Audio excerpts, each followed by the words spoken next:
बिहार चुनाव की हलचल तेज हो गई है। अक्टूबर नवंबर में 243 सीटों के लिए वोट पड़ेंगे। इस चुनाव में कांग्रेस ने पूरी ताकत झोंक दी है। बीजेपी को किसी भी मौके पर छोड़ नहीं रही। वोट चोरी का मुद्दा तो कांग्रेस का सबसे बड़ा हथियार बना है। राहुल गांधी ने बिहार भर में वोटर अधिकार यात्रा निकाली। 16 दिन की ये यात्रा 25 जिलों से गुजरी। 17 अगस्त से शुरू होकर 1 सितंबर को पटना के गांधी मैदान में खत्म हुई। राहुल इस दौरान जन जन तक पहुंचे। लोगों को बताया कि बीजेपी सिर्फ उनका वोट नहीं चुरा रही, बल्कि उनका अधिकार भी चुरा रही है, लोकतंत्र को चुरा रही है। राहुल गांधी की इस यात्रा में लाखों लोग जुटे, साइन कैंपेन चला, जन जन तक कांग्रेस की आवाज पहुंची। राजनीतिक जानकारों ने इसे कांग्रेस का बड़ा मास्टर स्ट्रोक बताया। इसी की बदौलत बिहार में अब कांग्रेस मजबूत दिख रही है।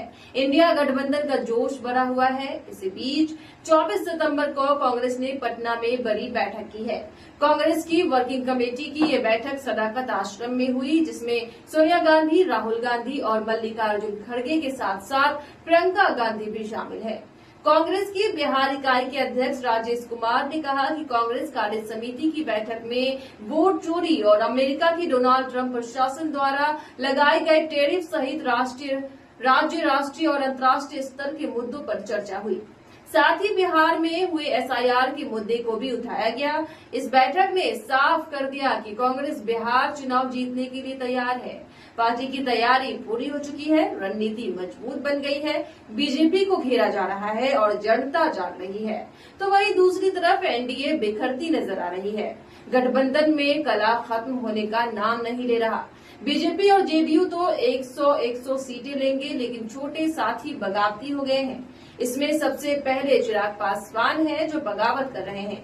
लोक जनशक्ति पार्टी रामविलास के चिराग ने कहा कि हम नमक है, हर सब्जी में मिल सकते हैं।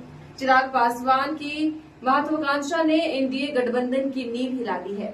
चिराग पासवान का कहना है कि अगर उनके समर्थक उनको मुख्यमंत्री के रूप में देखना चाहते हैं तो इसमें क्या गलत है। साथ ही वे सीट शेयरिंग वाले मामले में भी जदयू और बीजेपी के नाक में दम कर दिए हैं। चिराग की मांग कम से कम 40 सीटों पर चुनाव लड़ने की है। बीजेपी बोल रही है कि चिराग ऐसा करके वोट कटवा देंगे, लेकिन चिराग चुप नहीं हो रहे हैं। गठबंधन के लिए सिरदर्द बने बैठे हैं। इसी तरह से पार्टी के संयोजक जीतन राम मांझी भी गठबंधन से नाराज चल रहे हैं, क्योंकि उनकी इच्छा भी 40 सीटों पर चुनाव लड़ने की है। मांझी ने तो कुछ दिनों पहले ये भी कहा था कि उनके बिहार विधानसभा में मात्र 4 विधायक हैं, इसलिए उनकी सुनी नहीं जाती। पर आने वाले विधानसभा चुनाव में मांझी का मानना है कि वो 20 से 25 विधायक लाएंगे और फिर उनकी बात विधानसभा में सुनी जाएगी।